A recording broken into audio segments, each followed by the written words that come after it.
잠언 전체가 우리 솔로몬의 작품이 아니라고 하는 것은 본문에서 우리가 확인할 수가 있습니다. 그러나 우리 성경을 누가 기록을 갖다 했는가도 중요하지만 이거를 구약시대 그 구약교회에서 어떻게 정경으로 이걸 형성화했는가는 여전히 말씀을 섭리하시는 하나님에 대한 이런 우리의 믿음이 없이는 소화할 수 없는 이야기입니다. 그래서 어떤 그 기자가 여러분이 참가되어진 책이라고 하고 또는 후대에 편집이 되어졌거나 이렇게 해서 하나님의 그 말씀의 진리성을 훼손하거나 또는 의도적으로 이것을 편집설 운운하는 이런 미혹에 대해서 경계할 이유가 있는 겁니다. 구약성경은 예수님이 오셔서 이미 율법과 선지와 그 다음에 시가서의 모든 것들이 예수님에 대하여 증거한 거라고 증언을 했기 때문에 예수님이 이미 구약성경 전체에 대해서는 정경이라고 하는 것을 확인한 사항입니다. 이걸 우리가 다시 확인할 일도 아니거든요. 다만 시대가 좀 악해지기 때문에 끊임없이 성경을 역사화하거나 또는 성경을 어떤 그 편집 또는 성문설 운운해가면서 이 성경의 권위를 훼손시키려고 하는 이런 불순한 의도를 가지고 교회를 미혹하는 자들이 끊임없이 있다고 하는 걸 우리가 경계해야 된다. 그래서 우리가 이 진리를 끊임없이 궁구하는 일은 개인적으로 우리가 구원을 받고 하나님 앞에 은혜를 생각하고 하는 그런 개인적인 믿음의 생활이 가능하지요. 그러나 개인의 믿음이라고 하는 것은 공인이라고 하는 것하고 연결되어져 있습니다. 개인의 생활은 우리 말씀 깨닫고 우리가 하나님 앞에 부름을 받았고 또 의롭다고 칭함을 받았는데 이래야 된다 저래야 된다고 하는 걸로 구원받는 것이 아니라고 하는 것은 너나 할 것 없이 동의하는 바입니다. 그러나 공인이라고 하는 그거는 그렇게 자기만의 유익을 위해 가지고 다른 사람한테 그것이 어떻게 보이는가에 관심이 없는 것은 너무 어린 이야기죠. 어린아이들. 믿음의 어린아이는 이웃을 돌아보질 않습니다. 자기만 보고 자기가 좋으면 되지 이웃이 어떤 생각을 하는가에 관심이 없어요. 이것이 이제 어린 자에 대한 그 믿음이기 때문에 우리가 이 30장은 특별히 아불과 르미엘을 통해 가지고 의로운 통치를 좀 성취하신다는 이야기 아닙니까? 그러면 연한 식물을 먹는 이런 선거라고 한다면 마땅히 자기 한 번 문신하기도 힘든 거니까 그것이 충분히 우리가 이제 인정이 되어지고 또는 오래 참고 기다릴 이유가 있지만 신앙생활을 단연간 보고 교회에 또는 중직을 가지고 있고 그러면서도 만약에 이런 오류에 빠진다는 이야기는 말씀이 그분에게 통치하면 안 된다는 이야기예요. 말씀이 우리들을 통치한다는 이야기는 이것이 주님께서 천상에 계신 주님께서 지금 이렇게 이루신다고 하는 사실이 믿어지기 때문에 나오는 열매거든요. 그것이 믿음의 열매란 말이에요. 주님께서 통치한다고 하는 것이 믿어지니까 우리가 그것이 행위로 나오는 거란 말이에요. 이게 믿음의 열매거든요. 그런데 여전히 그런 그 믿음의 열매가 아니라 그냥 몽학 선생님에 해가지고 이래야 됩니다, 저래야 됩니다라고 하는 거에 이끌려가지고 신앙생활 한다 보면 우리는 아직도 젖먹이죠. 그러면 젖먹이면 젖먹이라고 본인이 스스로 파악이 되는 문제가 없어요. 근데 젖먹이가 교회의 중진이라고 만약에 생각이 들고 교회의 무슨 지도자라고 만약에 착각을 하게 되면 그 교회는 여러 가지로 어려울 수밖에 없어요. 그게 그냥 말씀이 통치하지 아니하고 나름대로 세상의 경륜이 또는 조건이 이런 것들이 마치 교회의 어떤 그 지도자의 조건이 된 것처럼 착각한다는 이야기는 피값으로 산 주님의 몸된 교회를 없이 여기는 일입니다. 복음을 없이 여기고 진리를 없이 여기고 예수 그리스도의 복음을 없이 여기는 일이거든요.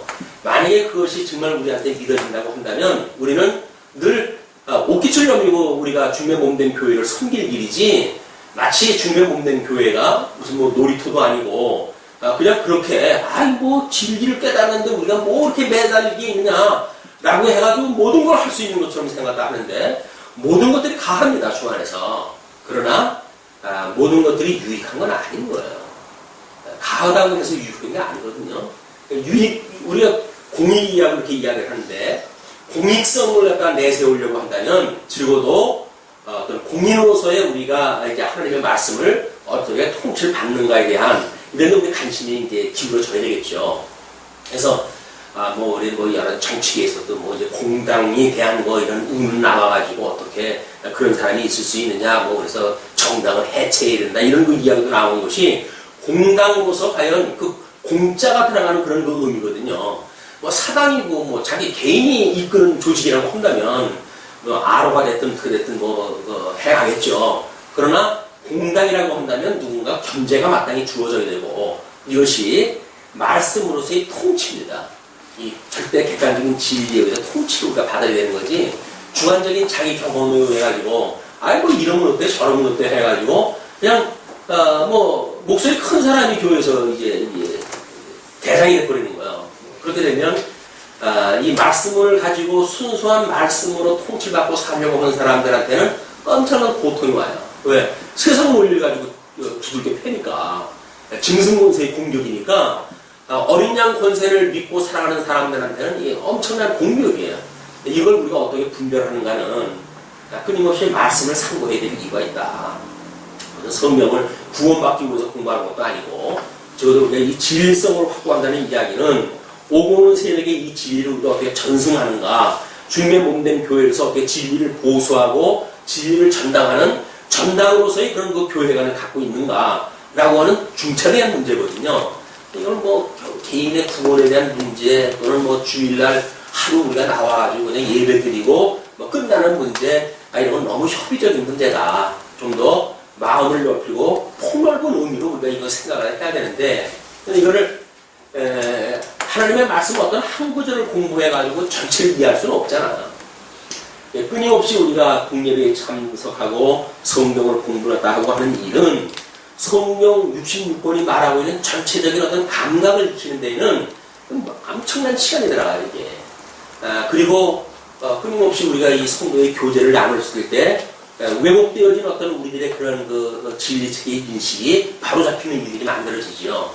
성도의 교제가 없이 성경 공부한다는 게 그냥 거짓말이에요. 성도의 교제를 통해서 끊임없이 교정받아야 되고, 그래서 이런 것들이 피자가르치라고 그러는데 성경을 통해서 피자가르치를 못하고 자기 주관대로만 그냥 고집을 부리고 한다고 한다면 교회 생활할 건 뭐 있어요? 각자 집안에서 그냥 믿지. 누구 말 맞다라 그냥 인터넷에서도 공부한다고 해가지고 구원을 못 받습니까? 뭘 못 받습니까? 그런데 우리가 구원받기 위해서 신앙생활을 하는 게 아니잖아요. 이미 구원받았기 때문에 신앙생활을 하는 거 아니겠어요? 그런데 그 의미는 천양지천한 말이에요. 이런 거를 우리가 이 잠언의 이런 그 내용을 통해 가지고 우리 하나님께서 하나님의 나라를 어떻게 성취하시는가 이런 내용을 확인할 필요가 있습니다. 지금 제4장이 하나님의 나라의 성취로 지금 소개가 되어지고 있고 그런 그 가운데에 지금 30장은 의로운 통치를 해가는 걸로 소개가 되어져 있고 특별히 30장, 31장은 아굴과 르무엘을 통해 아주 훈계하는 내용으로 좀 소개가 되어져 있습니다. 자, 그러면 2절부터 6절까지 하나님의 말씀에 순전함을 훈계하지요. 나는 다른 사람에게 비하면 짐승이라 내게는 사람의 총명이 있지 아니하니라. 이게 우리가 하나님 앞에 하나님을 아는 우리들의 고백인 거지요. 이건 지금 이 잠언 기자의 고백이니까. 그래서 사도 바울이 참 깊도다 하나님의 지혜요. 하나님의 그런 그 놀라운 지혜를 누가 감히 그걸 알겠느냐. 이렇게 그 고백을 하는 그것도 우리가 성경 조금 공부를 했다 해가지고 나는 섰다 이루었다 이렇게 설레발을 치는 사람들 치고 문제 안 일으키는 사람들이 없어요. 하나님의 말씀 앞에 우리가 끊임없이 정말 지어져 가는 성전으로 예수 그리스도의 통치에 의해 가지고 통치받는 성도로서 우리 겸손함이 있어야지 마치 세상을 다 얻은 것처럼 다 세워진 것처럼 생각을 해가지고 교회도 우습고 성도도 우습고 심지어 성경도 우습고 하나님도 우습고 이런 막가는 쪽으로 가버린단 말이에요. 그것이 아니다. 기자는 그래요. 이게 수많은 이때 이제 이 기자지였지만, 자문의 기자였지만, 다른 사람에게 비하면 짐승이라는 거예요, 자기가. 그냥 자기 곁에는 수많은 지혜자가 있다는 겁니다. 이게, 내게는 사람의 총명이 있지 아니하리라. 나는 지혜를 배우지 못하였고, 또 거룩하신 자를 아는 지식이 없거니와, 하늘에 올라갔다가 내려온 자가 누구인지, 바람을 그 장중에 모은 자가 누구인지, 물을 옷에 싼 자가 누구인지, 땅의 모든 끝을 정한 자가 누구인지, 그 이름이 무엇인지, 그 아들의 이름이 무엇인지 너는 아느냐? 삼위 하나님의 그 놀라운 신비의 역사를 너는 아냐? 그 얘기예요. 나는 다른 사람들에 비해서 아무것도 아니다. 그런다고 해서 너는 그럼 아냐? 그 이야기예요. 왜냐면 지혜자가 겸손하게 하나님 앞에 나는 정말 아무것도 아닙니다. 나는 죄인 중에 개수입니다. 라고 고백을 갖다 하면 그 옆에서 너 하는 짓 보니까 교수가 맞더라. 이렇게 해가지고 공격하는 자들이 있거든요. 이게 사도 바울의 입장 같으면 너는 그럼 죄인이 아니란 말이냐? 그 이야기를 할 수가 있는 거죠. 마치 어떤 그런 신앙 고백을 했을 때 자기는 그걸 뛰어넘는 믿음이 있는 것이냐, 이렇게 이 나대는 사람들이 있게 마련이기 때문에 지금 자민 기자는 그렇게 이야기를 한 거예요. 그러면서 하나님의 말씀은 다 순전하며 하나님은 그를 의지하는 자의 방패시라. 모든 성도들의 방패는 오직 하나님이에요. 하나님. 이 말씀으로 계시되어진 하나님만이 우리가 방패가 되지, 무슨 자기가 섰다, 또 알고 있다, 이래가지고 마치 모든 것들을 얻은 사람인 것처럼 이런 거 말하는 사람들은 세상의 꼴로 이 방패막이를 삼는 사람들입니다. 이제 아마 그게 아마 요한계시록에서 그런 이야기가 나와요. 이게 그 진노, 하나님의 진노가 시작이 되어지니까 땅의 임금들, 땅의 왕들, 땅의 모든 상인들, 땅의 귀인들, 이런 자들이 그 땅을 보고 이야기를 합니다. 바위를 보고 말해요. 피조물을 보고 말해요. 우리가 피할 바위가 너희가 됐으면 좋겠다. 내가 나를 덮어서 하나님의 이 진노로부터 나를 짜내해다오. 이 사람들은 여전히 하나님이 만드는 피조물이 우리들의 어떤 피신처가 되어지는 것을 오해를 한단 말이에요. 그런 게 아니다. 하나님이 만들어놓은 피조물이 우리들한테 믿음의 대상이 될 수가 없습니다. 끊임없이 성경에서 재물과 하나님을 겸하여 섬길 수 없다고 하는 걸 강조하는 이야기는 세상에 자본주의 시대가 올 걸 우리 하나님께 미리 알고 계셨죠. 그러니까 어떻게든지 이 재물이면 이 어떤 현재 경제 시대가 이야기하는 것처럼 어떤 재물간이 오해가 되어지게 되면 그것이 나의 모든 것이 될 수가 있는 거예요. 그래서 황금 만능주의가 누가 만들어낸 이야기인지 황금 가지고 안 되는 게 없어요. 돈 가지고 안 되는 게 없어요. 정치에서 무슨 개혁을 한다, 어쩐다 이렇게 이야기를 하지만 여전히 이 엄청난 재력을 가지고 있는 사람들 앞에서는 마음대로 움직여지질 않습니다. 그 사람들이 힘이 어떤 건데 그들의 빌 붙어가지고 여기서 살아왔던 짐승권세가 상고에 의해서 영화로운 세상을 살았던 자들이 이런 때가 된다고 해가지고 이 상고주의를 갖다 짐승권세가 없어 여긴다? 그럴 수가 없어요.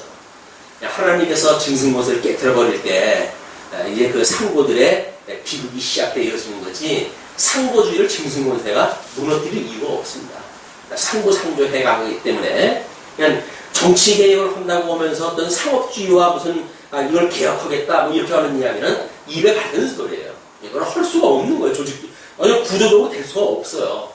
왜냐면 그것이 정치를 이루어가는 밑받침이 되기 때문에 그러거든요.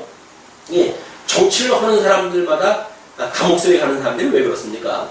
전부 돈 때문에 가는 거예요. 어떻게 하면 돈을 받아가지고 조직을 넓히고 자기 입지를 강화하고 그 사람들을 결탁해가지고 어떤 이권을 갖다 주고 갖고 하면서 정치의 영향력을 갖겠다고 하는 이야기인데 될 수가 없습니다.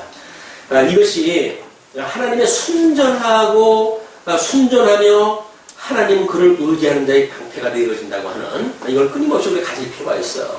신앙생활 하실 때 우리가 일주일 동안 나가서 뭐 이 생활 현장에서 뛰지요. 맞습니다. 그러나 이건 하나님을 깨닫고 배우는 기간으로의 일주간이지 그 한 주간이 돈 버는 것의 한 주간이 아니란 말이에요. 우리는 어떤 하나님을 깨닫는 그런 기회로 여기질 않고 그걸 그냥 단순하게 돈을 버는 그런 그 기능으로만 생각을 하게 되면 그러면 여전히 우리는 하나님을 의지하는 우리의 방패가 되는 것이 아니라 여전히 도나 나의 방패가 되오다오 이렇게 이야기를 하죠. 날개가 다리가 4개가 달렸다 그러죠. 돈은 사람이 쫓아가게 되면 4배속으로 도망간답니다. 근데 우리는 그 돈을 붙잡으려고 그렇게 이야기를 하는데 허망스러운 일이에요. 뭐 그렇다고 해서 경제 활동을 하지 말라는 이야기 아니죠. 경제 활동은 하나님 배우는 좋은 수단이기 때문에 해야죠. 그러나 하나님이 그걸 주관한다고 하는 걸 우리가 믿고 그걸 의식하는 가운데 가야지 하나님을 띄워내고 경제만 이야기한다는 이야기는 이건 하나님을 믿지 않는 사람들의 소견이다.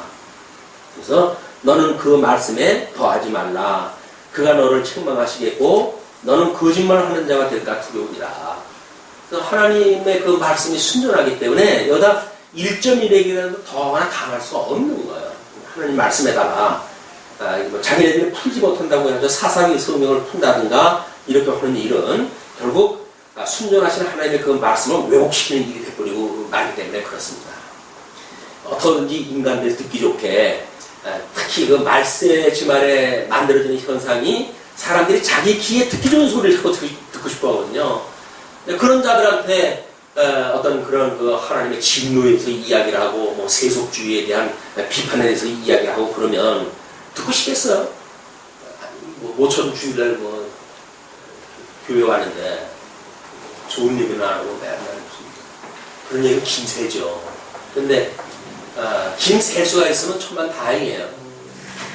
무슨 얘기를 하는지도 모르는데 갈 수 있으니까 김셀 수 있으면 정말 다행입니다. 하나님의 위로가 있길 바랍니다. 자, 이렇게 됐을 때 이제 그 기자가 7절에서 9절까지 두 가지 소원에 대해서 훈계했다 합니다. 내가 두 가지 일을 주께 구하였사오니 나의 죽기 전에 주시옵소서. 그 두 가지가 뭘까요? 곧 허탄한 거짓말을 내게서 멀리 하옵시며 나로 가난하게도 마옵시고 부하게도 마옵시고 오직 필요한 양식으로 내게 먹으시옵소서. 뭐 가요불급이라고 하는 얘기가 있지만 우리들한테 모든 게 지나치게 되면 모자라는 것만 못해요.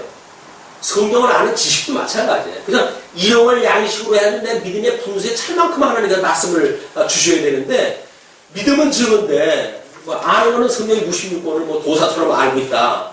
그거는 어떻게 되면 삐뚤어 나가기 쉽게 거예요. 그러면 교만이 하늘을 찌릅니다. 그렇기 때문에 그냥 일용할 양식 먹고 소화할 수 있는 그 정도의 양식이 우리한테 필요한 거거든요.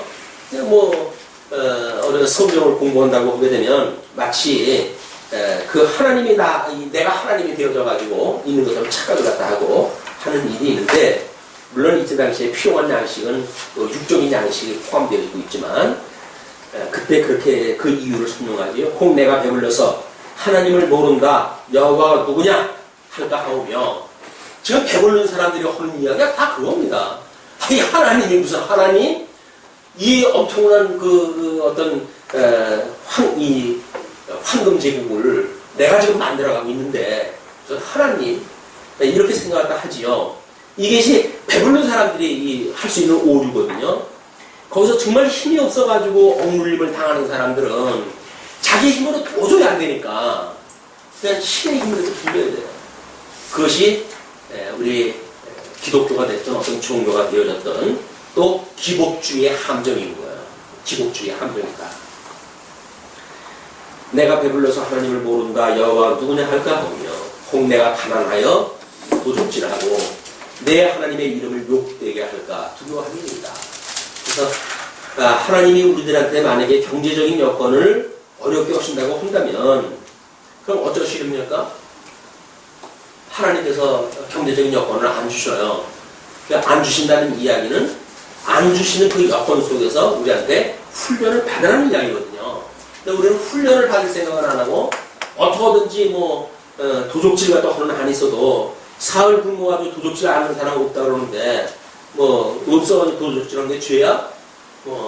도적질하지 마라. 그거는 있는 사람들이 없는 사람들을 단속하기 위해서 만들어놓은 어떤 기율인데 이런 논리를 갖다 이제 피기 시작을 하고 그래야도 마치 도적질하는 것이 당연한 것처럼 이야기할 수가 있잖아요. 왜냐하면 지금 상업주의자들 치고 거짓말 안 부리고 사업하는 사람이 어디 있겠어요.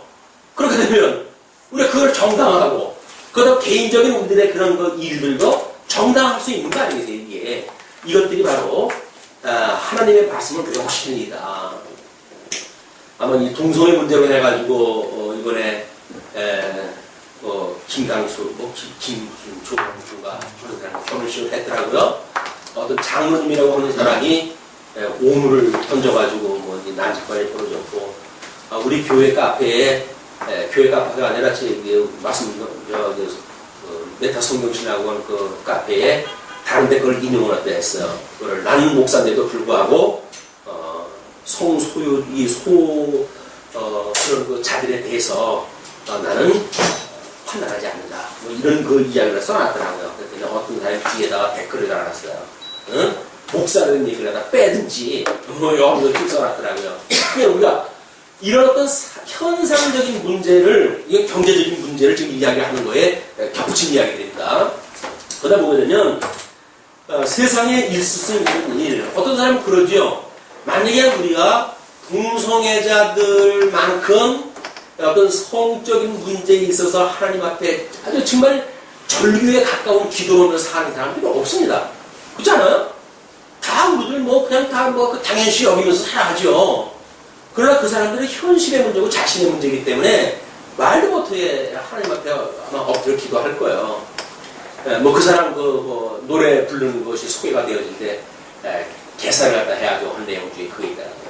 하나님 앞에 이것을 구했지만 하나님께서 나에게 그 응답을 주시지 않았네. 그냥 어떻게 좋냐 이거는. 그 이야기거든요. 근데 그것이 지금 가하냐 불가하냐 라고 하는 기능적인 문제로 빠져버리니까 그걸 마치 안 된다고 한다면 구태의연하고 구세대적인 생각인 것 같고 그걸 인정하게 되면 마치 게임 자랑 같고 이런 논리로 이걸 이제 끌고 나간단 말이에요. 그러나 성경에서 말할 적에는 그것이 죄라는 이야기예요. 이 어떤 동성애라든지 하는 것이 죄라는 이야기예요. 그러니까 죄라고 하는 문제를 우리가 다른 거는 죄가 아니고 그것만 죄냐 라고 이야기했을 때 할 얘기가 없죠. 그러나 동성애자들이 하는 그런 그 범죄나 나도 그거 이상의 지금 죄를 짓고 있다고 하는 자기 성찰이 없다고 한다면 그 사람들에 대해서 이런 거 저런 할 얘기가 없는 거예요. 우리는 수시로 무슨 음식을 품고 탐심을 품고 끊임없이 다른 사람을 시기하고 질투하고 미워하고 속으로 살인하기는 하루 12번도 더 하잖아요. 그럼 살인하는 건 죄가 아닌가요? 그럼 살인하는 건 죄가 아니고 마음속으로 보니까 동성애자들은 그게 죄라고 이야기를 하니까 문제란 말이에요. 그 사람들의 그런 것도 죄고 나도 말할 수 없는 죄인이다라고 하는 것이 공감을 갖다 불러일으켜가지고 그 사람들의 긍휼한 눈을 볼 수가 있는 이렇게 정말 하나님의 은혜가 아니면 너나 할 것 없이 그렇게 갈 수밖에 없구나 라고 하는 우리 이 통탄의 마음이 필요한 일인데 이런 죄에 대한 절규가 없으니까 구원에 대한 은혜의 감동이 없으니까 그런 거에 대해서 그저 나는 문제가 없고 너의 문제로구나 하니까 그걸 정죄에 이르게 되어진단 말이에요. 이런 그 문제를 우리 기독교인들이 어떻게 나의 문제로 그걸 투영해서 볼 수가 있겠는가라고 하는 문제로 이걸 우리가 봐야 되지 않겠는가 하는 것이 지금 이 가난하고 도적질하고 하는 문제가 나한테 필요하게 되면 그 훔쳐가지고 나 유익을 위해 써먹는 것들 아닙니까 다? 이런 것이 오해가 되어지게 되면 하나님의 말씀이 나를 통치하는 것이 아니라 나의 사상이 하나님의 말씀을 갖다가 적당히 둘러대고 나를 정당화하고 그렇게 써버리고 되어진단 말이에요. 자, 그러면서 10절에 타인과의 관계에 대해서 이렇게 훈계합니다. 너는 종을 그 상전에게 회방하지 말라. 그가 너를 저주하겠고 너는 죄책을 당할까 두려우리라. 종을 상전에서 회방하지 말라고 하는 나중에 이제 21절부터 23절을 보게 되면 또 이제 그런 유사한 문제가 언급이 되어지니까 하나님께서 우리들에게 주어졌던 그런 직임이 있어요. 위치가 있어요. 세상을 사다 보면 하나님 주셨던 분복이 있어요. 그런 걸 뛰어넘는 일들은 이것이 마치 저주를 갖다 하는 이런 우리가 죄책을 당하게 되는 이유입니다. 11절로 14절 네 종류의 악인들에 대해서 이렇게 훈계합니다. 아비를 저주하며 어미를 축복하지 아니하는 무리가 있느니라. 스스로 깨끗한 자로 여기면서 오히려 그 더러운 것을 씻지 아니하는 무리가 있느니라. 눈이 심히 높으며 그 눈꺼풀이 높이 들린 무리가 있느니라. 지금 이게 네 가지 그런 죄를 가지고 있는 자들이에요. 뿐만 아니라 암니는 장건 같고 어금니는 군도 같아서 가난한 자를 땅에서 삼키며 궁핍한 자를 사람 중에서 삼키는 무리가 있느니라. 그러면 아비를 저주하고 어미를 축복하지 않는다고 하는 것이 지금 이제 뭐 계명에서는 그냥 네 번째 계명으로 나와져 있는 거 아닙니까? 이런 문제가 진리의 어떤 그런 전승에 해가는 모든 절차, 하나님이 주셨던 일반 은총적인 문제, 이런 것들을 무시하는 일이죠. 뿐만 아니라 스스로 깨끗한 자로 여기는 것, 이런 것들은 하나님 앞에 죄인이라고 하는 사실을 불식하는 일들 아니에요? 뿐만 아니라 세 번째, 눈이 심히 높으며 그 눈꺼풀이 높이 들리는 무리가 있느니라. 눈꺼풀이 높이 들린 자라고 한다면 요즘은 찍어 올려가지고 올리니까 여기서 찍어가지고 뭐 해가지고 뭐 눈썹이 이마에 붙는다는 것 같은데. 예, 사람의 눈이 높다고 하는 일은 어떻게 보면 고상한 것 같잖아요. 높을 꽃자에 아주 고상한 것 같아요. 눈이 높고 교만입니다. 하나님 앞에 우리가 교만하게 되면 하나님 자리에 내가 올라가요. 예, 우리 늘 아담의 그 사건 원죄에 대한 이야기를 언급할 때 그 이야기를 하는데 하나님 자리에 올라서 가지고 내가 그걸 하겠다는 거야. 하나님 일을 내가 하겠다는 거야. 그게 인본주의의 출발입니다. 우리가 성경을 뭐 조금만 이걸 이해했다 아는 문제거든요. 나는 말할 수 없는 죄인이에요. 주님의 은혜가 아니면 난 아무것도 할 수가 없어요. 나는 자기 부인이 만들어져야 되는데 자기 부인이 아니라 잘났어. 그래서 나만은 큰 잘난 사람이 없어. 그러니까 자기 모든 사람들, 주변에 있는 사람들이 자기 발밑에 있는 사람들이 다. 그러니까 자기 마음대로 좌지우지 할 수 있는 사람으로 보이는 거예요. 그걸 성경에서는 주장하는 자들을 펴지 마라. 그렇게 이야기를 합니다. 자기가 뭔데 주장을 해요, 주장은. 뭐 조금만 의식이 있어도 사람 위에 사람 없고 사람 안에 사람 없다고 그러는데 왜 남편이 아내를 주장해야 되고 이 세상의 대통령이 모든 국민들을 이렇게 뭐 통치가 해야 됩니까? 그냥 자기에게 주어진 그냥 정치를 하면 되지. 왜 자기 발밑에 뭘 다스릴 그런 그 대상으로 보느냔 말이에요. 감히 누가 준 표인데 백성이 준 표 아닙니까? 그걸로 대통령이 돼가지고 우리가 뭐 대통령 좀 해주세요라고 위임을 시켰건만 그걸 가지고 이거 뭐 표 준 사람을 갖다가 짓밟는다고 한다면 말이 안 되는 거 아니에요? 목사가 청빙을 받을 때 교회 성도들의 투표에서 청빙을 받잖아요. 그럼 청빙 그 투표에서 청빙을 갖다 해줘가지고 당신은 우리 교회 목사로 해서 성경을 가르치는 일에 이렇게 잘해주십시오 라고 해가지고 위임이 되어졌단 말이에요. 그럼 성경 가르치는 일이나 잘해야지. 성도도 왜 군림을 갖다 하고 이게 도대체 뭔 짓이냐고요. 장로도 마찬가지죠. 성도들이 투표를 갖다 해가지고 뭐 대의 정치 아닙니까? 장로 정치가. 우리를 대신해서 뭐 이렇게 좀 교회 정치 갖다가 이렇게 해주세요 라고 했으면 그 일을 갖다 해야지.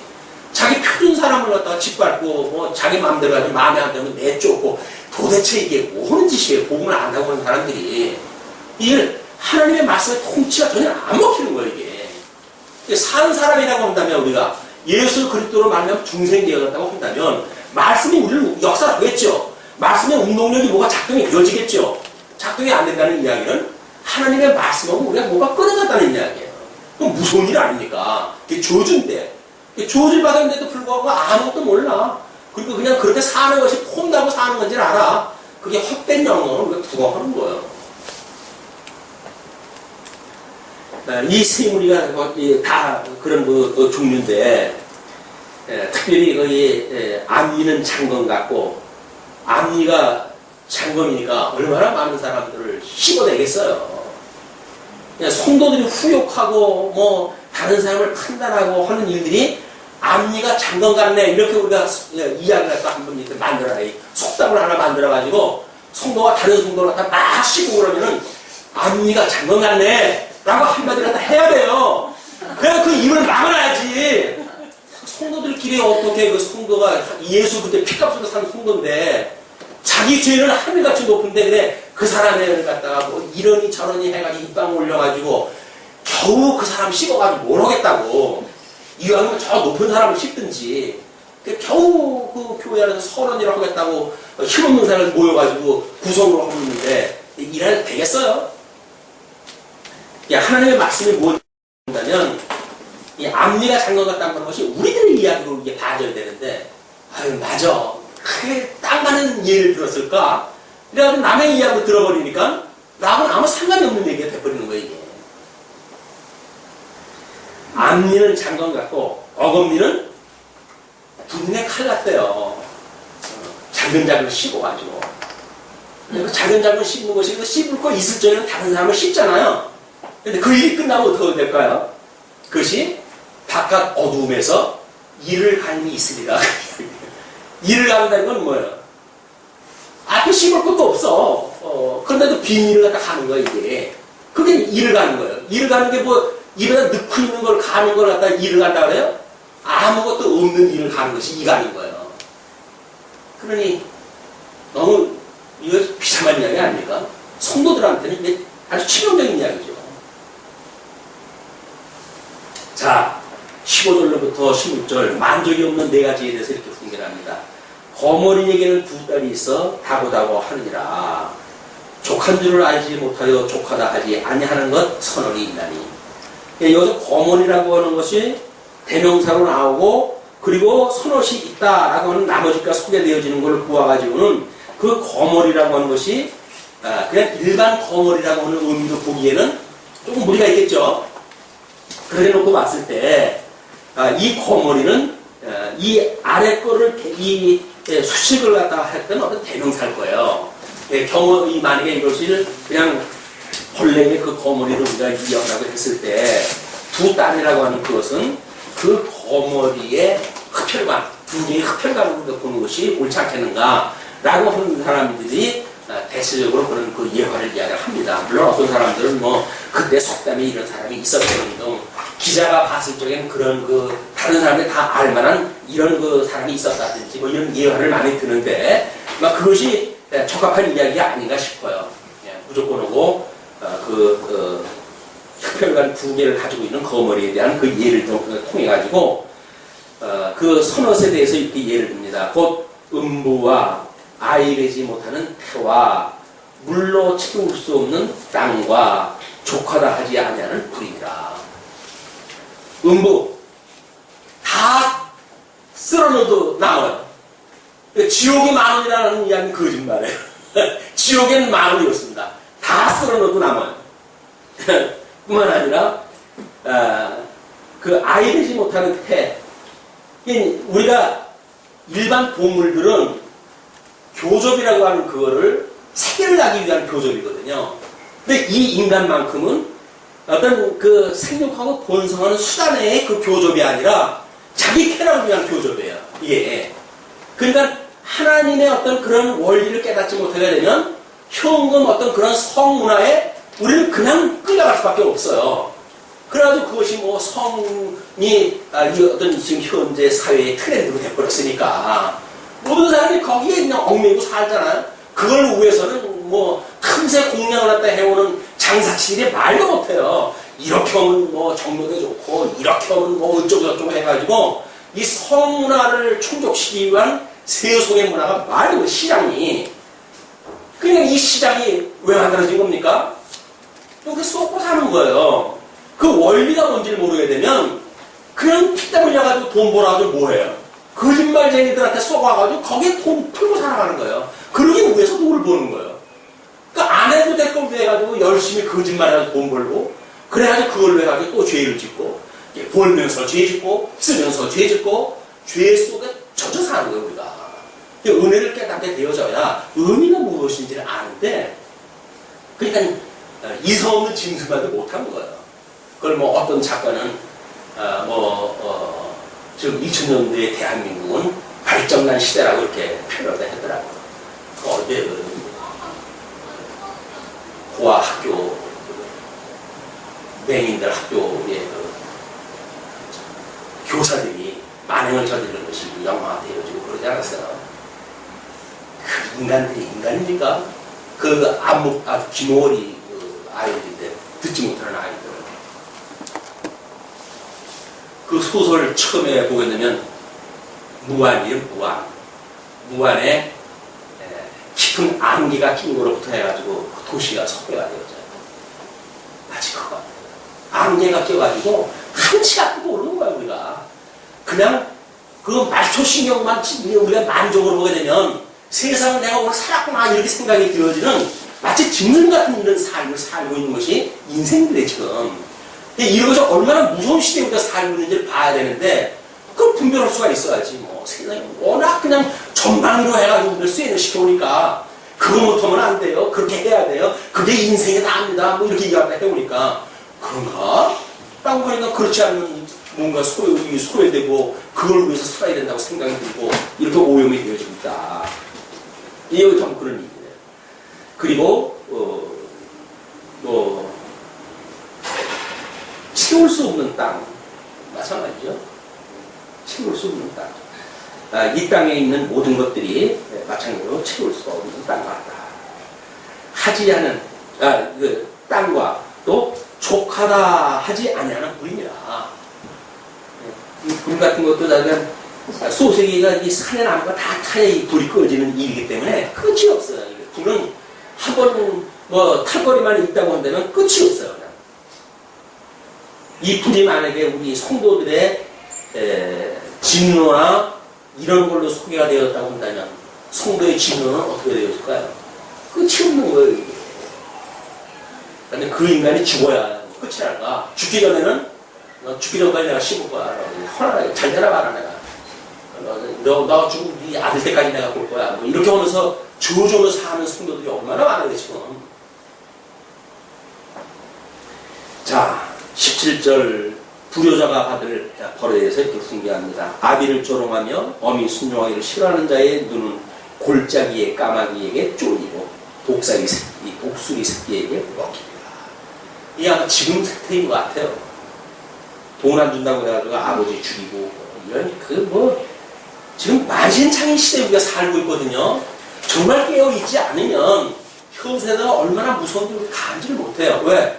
뭐 임박해가지고 다 그런 거 아니야? 인생? 그러고 살아갈 거 아니겠어요?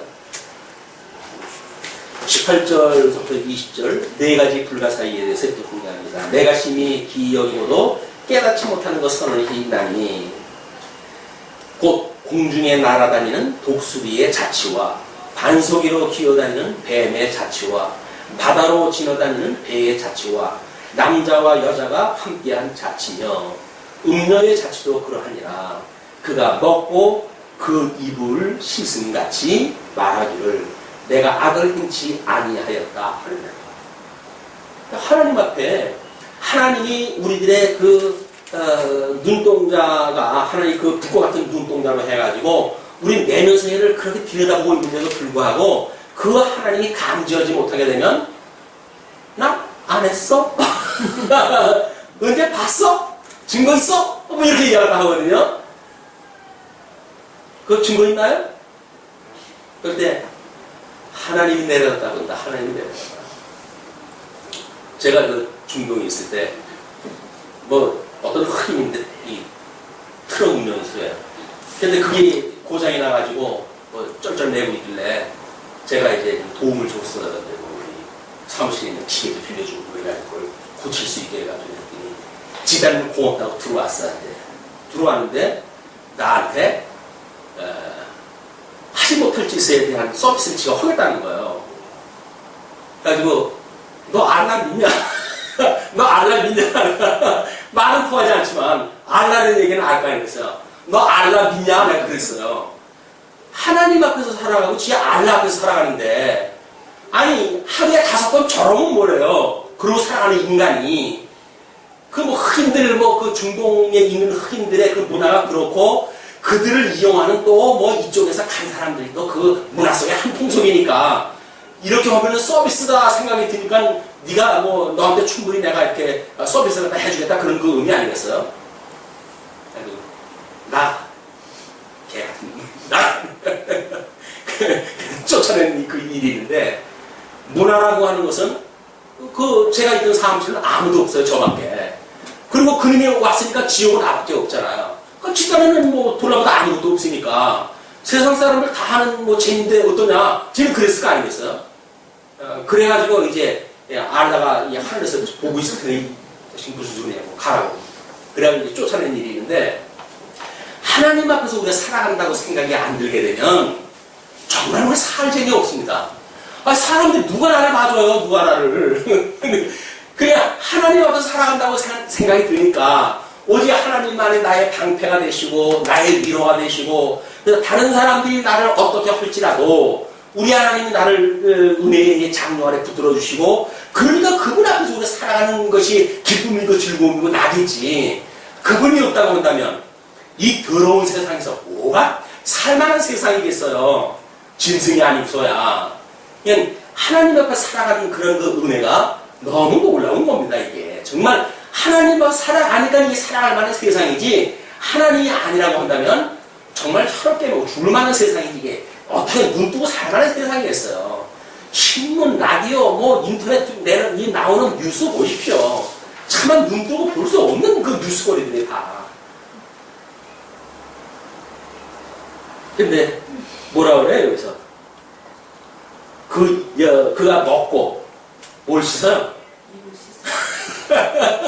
그럼 우리는 시세만을 뭐라 그래요? 이 닦는다는 거예요, 이 닦는다고. 이 싹 닦거나 버렸다고 이렇게 이야기를 하잖아요.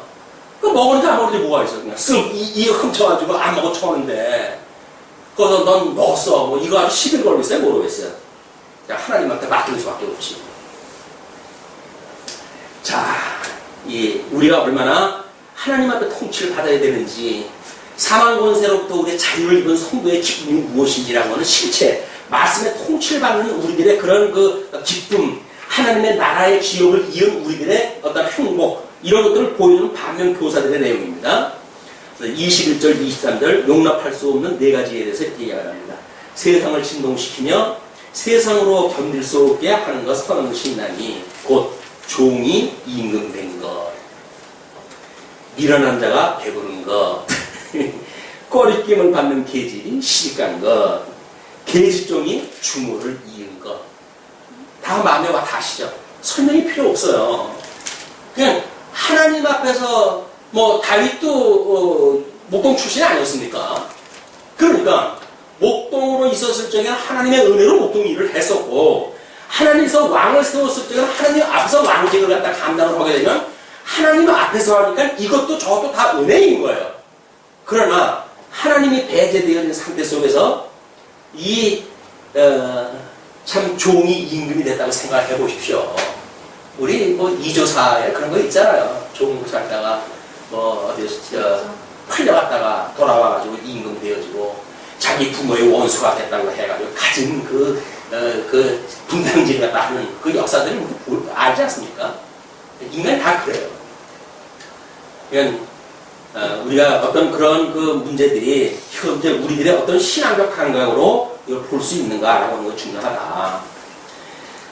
24절로부터 이렇게 소개가 되어집니다. 28절까지 작지만 지혜로운 네 가지에 대해서 땅에 작고도 가장 지혜로운 것 넷이 있나니 곧 힘이 없는 종류로되 먹을 것을 여름에 예비하는 개인과 힘이 없으니까 힘이 없는데도 불구하고 이걸 여름에 준비한다는 이야기는 지혜로운 자체가 얘한테 있는 것이 아니라 하나님께서 생육하고 번성하라고 주었던 복을 누리고 있는 거예요. 그게 지혜로운 일이니까.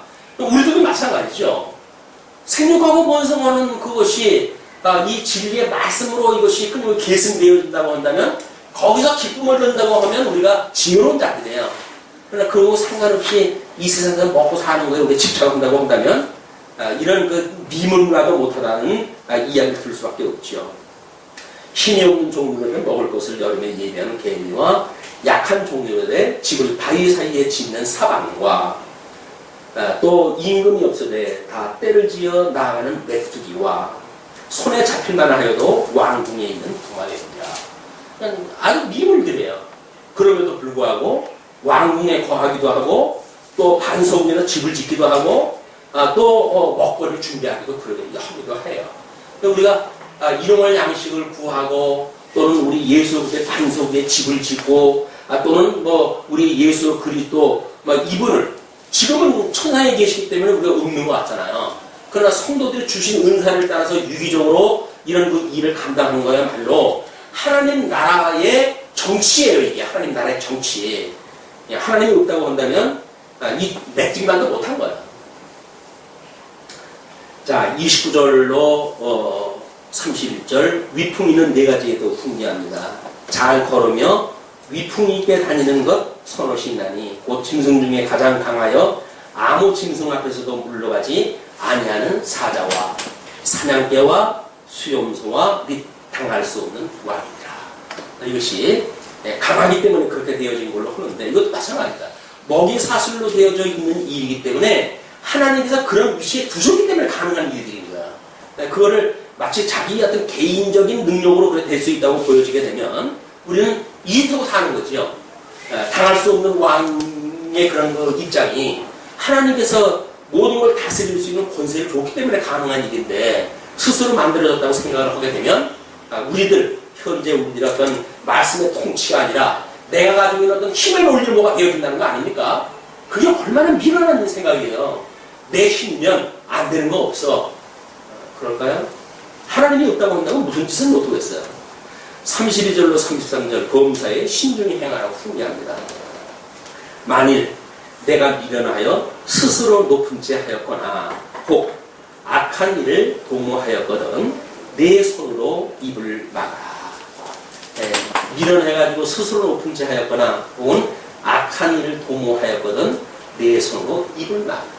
앞에서 이야기한 것들이 다 이걸 이야기하기 위한 사례라고 보여집니다. 하나님 앞에 은혜를 입고 사는 사람들이 얼마나 하나님 앞에 우리가 겸손해야 되는지 이거는 정말 말할 수 없는 죄인이라고는 자기 고백으로부터 나오는 거거든요. 하나님의 은혜를 모르는 사람들, 내가 이 벌레만도 못한 나를 구원해 주셨다고 하는 은혜의 감동이 없는 자들, 이런 자들이 조금만 성경을 아는 지식을 가지고 다른 사람을 질책을 하고 별의별 짓을 다 하는 일들이 바로 그런 자들이야. 그러니까 너희들이 그것이 깨달아지게 되면 네 손으로 입을 막아라. 이게 지혜로운 자의 일입니다. 대적, 젖을 저으면 버터가 되고 코를 비틀면 피가 나는 것 같이 노를 격동하면 다툼이 납니다. 그래서 우리가 노를 격동하는 문제, 이런 끊임없이 우리 지금 그 격동하는 문제가 이제 갈라디아서에서도 언급되어진 것이 바로 그거거든요. 우리 마음을 자꾸 격동을 시켜요. 그냥 혼자 있으면 조용하게 이걸 우리가 누릴 수가 있거든요. 근데 어렸을 적에는 부모님의 보호 아래 또는 성도가 어렸을 적에는 여러 성도님들의 지도 아래 시험 당할 거 없어요. 교육에는 성도님 그냥 하시면 되고 편해요.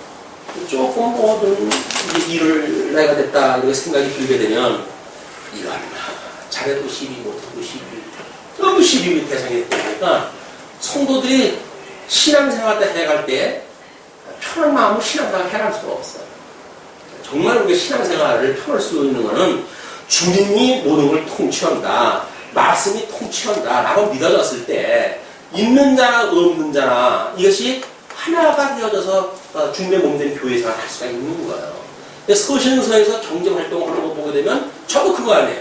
종이나 주인이나 너희들이 서로 같은 형제다 그 이야기거든요. 근데 주 안에서 형제인데도 불구하고 조금 이제 건방증이 들게 되면 종은 주 안에서 같은 성도인데 해가지고 주인은 우습게 여기고 주인은 이게 내 종이면서 라고 해가지고 찍어 누르고 이런 일이 만들어지는 거예요. 이게 복음을 아는 거하고는 전혀 상관없게 이게 작동이 되어지니까 이 하나님의 말씀을 깨닫고 살아간다는 이야기는 끊임없이 하나님의 선한 뜻을 분별하는 영적 예배가 있어야 된다. 영적 예배 우리 주보에다 또 이번 주보에도 소개를 다 해드렸거든요. 뭐예요 이게? 육체의 소욕. 끊임없이 이 하나님 앞에 우리가 이 어떤 이제 사건이 딱 오게 되면 뭔가 우리 몸에 변화가 오죠. 워낙 몸에 변화가 올 거 아니에요. 어떤 일이 딱 만났어요. 뭐 얘가 살인당했다. 그 살인당했으면 어떤 그 감각세계에 이 느낌이 온다고요. 그렇게 했을 때 과연 어떻게 해야 될 것인가, 어떤 것이 영적 예배인가 라고 하는 맥락으로 이 우리의 나타나는 반응을 우리가 살펴봐야 되거든요. 내가 만약에 그걸로 해가지고 얼큰머니나 이제 죽었네 라고 생각이 들게 되면 내가 살고 있는 것이 그것 때문에 산 거야? 그건 아닐 텐데 내가 살고 있는 것은 주님의 은혜로 사는 거 아닌가? 라고 하는 이 육체의 속에 나타나는 반응을 우리가 살펴봐야 될 이유가 있단 말이에요. 이걸 살펴보게 되면 하나님의 뜻을 우리가 이제 분별하게 되어지겠죠. 근데 이 뜻이 어떻게 보게 되면 하나님의 뜻으로 이게 되어진 것도 있지만 인간의 어떤 그런 이 훈련되어진 걸로 이 깨달은 것이 있단 말이에요. 이 두 번째 그 이야기가 그 이야기입니다. 요한복음 7장 17절 말씀을 소개해드렸는데 사람이 하나님의 뜻을 행하려 하면 이 교훈이 하나님께로서 왔는지 내가 스스로 말함인지 알리라. 스스로 자기가 가지고 있는 어떤 그런 걸 가지고 이게 하나님께서 주신 거야 라고 하는 것이 주관적인 신앙이란 말이야. 더 나아가게 되는 뭐 주관적인 신앙이 아니라 이런 신비주의적인 또는 인본주의적인 그런 거 생각이죠. 그것이 아래 그림을 소개해 드렸을 때에 성령의 소욕과 육체의 소욕이라고 하는 그런 내용이라고 한다면 이쪽의 생각을 가지고 있는 것이 신본주의, 이쪽의 생각을 가지고 있는 것이 인본주의예요.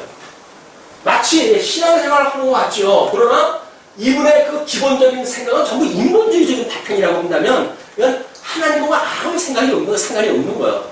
다만 이쪽에 어떤 성경 구절, 이 성경 구절을 어떤 인용을 갖다 해가지고 이걸 뭐 부적과 같이 이렇게 여긴다든지 기능적으로 생각을 갖다 해가지고 이렇게 생각을 한다든지 하는 거는 이 인본주의적인 생각이에요. 하나님은 이 말씀은 살았고 운동력이 있어서 나로 하여금 이렇게 되어진 것이 이것이 나의 육체의 소욕으로부터 만냐한 것이라 깨달아지게 되면 하나님 앞에 우리가 기도가 돼요. 기도. 왜? 하나님의 뜻이 하늘에서 이루어진 것처럼 이 땅에서 이루어질 기도해야 되지 않겠어요? 왜 이게 아까도 이야기했지만 육체의 소욕이 결국은 뭐예요? 이게 귀신한테 종로 타고 있는 거예요. 내 안에 귀신이 들어와서 장난을 치고 있는 거란 말이에요. 근데 귀신이 들어와가지고 정신이 이상한 거는 귀신 들렸다고 하면서 하나님의 뜻을 정상적으로 파악하지 않은 거는 귀신 들렸다고 우리는 보지는 않잖아요.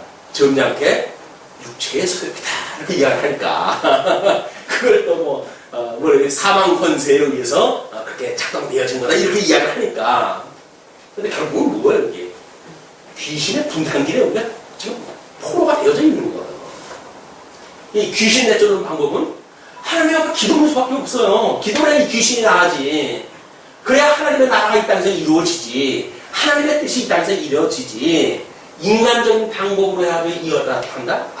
소용없어요. 우리가 이루는 영적 예배는 철저하게 하나님의 선한 뜻이 무엇인가를 우리가 구해야 돼요. 그래서 하나님의 나라는 의와 평강과 희락이라는데 주님 도대체 이게 뭔 일입니까? 그러니 제발 지금 평강을 잃고 있는 내 심령 이건 주님께서 이걸 저한테 주신 평강인데 이게 지금 사단이 그 평강을 훔쳐가려고 합니다. 주님께서 이렇게 지켜주시지 않으면 하나님이 나의 방패가 되지 않으면 나는 이거 뺏길 수밖에 없어요 주님. 그러니 이 평강을 유지하도록 해주세요 라고 하는 것이 주님의 뜻을 우리가 구하는 거죠. 그러니까 하나님의 나라가 만약에 의와 희락과 그 다음에 평강이라고 하는 이거면 이걸로 말미암아서 하나님과 이 인간 사이에서 일어나는 불협화음에 대한 모든 것들이 예수 그리스도를 통한 복음으로 문제가 해결이 돼야 되는 거 아니겠어요? 이쪽 희락에 대한 문제도 마찬가지예요. 세상의 기쁨, 이 세속적인 기쁨을 갖다 우리가 누리고 있는가 아니면 영적 이런 그 예수 그리스도와 한 몸을 이뤘던 이 기쁨을 누리고 있는가 라고 하는 문제가 해결되지 않으면 우리는 세상이 주는 기쁨에 빨려들어갈 수밖에 없어요. 이 기쁨이 어떤 기쁨인데요? 우리가 여지껏 살아오도록 훈련되어진 기쁨 아닙니까? 이걸 어떻게 버려요? 이 기쁨을 마치 이게 주는 기쁨처럼 오해가 딱 만든다니까요. 외로움을 시켜가지고 교회 장로 해먹을만 하네? 교회 목사 해먹을만 하네? 왜? 성도들만큼 이 순위하신 분들은 없잖아요. 이게 조금 이상한 성격을 가지고 목회를 하게 되면 성도들 위에 굴림하기가 쉽습니다. 성도님들 조금 더 싫은 소리 안 하려고 그래요. 문제가 있어도 싫은 소리 안 해요. 우리는 그나마도 답변 알아가지고 뭐 싫은 소리도 하는지 몰라요. 그러나 이 복음을 모르시는 분들, 뭐 이런 분들은 그냥 목사님이 그러면은, 아휴, 주의 종인데 순명해. 그냥 이렇게 넘어가면 되니까요. 아, 그런 사람들 위해서 굴림을 왜 못해요? 바보지고 굴림 못하면. 이게 이쪽 기쁨을 오해란단 말이에요. 하나님께서 주시는 이 기쁨이 뭔지를 모르게 되면, 우리는 하나님의 나라를 오해를 가지고 살아갈 수밖에 없어요. 또 의도 마찬가지죠, 이게. 이 인간의 불의와 하나님께서 주시는 이 의에 대한 문제를 해결을 못해가지고, 아까 이야기를 했잖아요. 자기가 어떤 불의한지도 모르고, 다른 사람한테 자랑하고 하는 일들이 전부 이 문제를 지금 이야기하는 거죠. 하나님의 나라가 의와 희락과 이 힘이라고 그랬는데, 지금 이 30장에서 이야기하는 것은 이것이 안 되어져 있는 모든 사례를 지금 설명하는 거예요. 그런 맥락으로 다시 한번 살펴보시면 아마 우리 30장에 대한 이야기를 더 깊은 어떤 그런 이해를 하실 수 있지 않을까 그런 생각이 듭니다. 그래서 사망의 법에 우리가 어떻게 살아가고 있는지, 하나님의 법에 우리가 얼마나 우리가 기쁨을 가지고 있는지, 이런 것들을 그 박스를 잘 보시면서 한번 성찰하는 이런 시간이 되어주십시오. 오늘은 여기까지 기도하시겠습니다.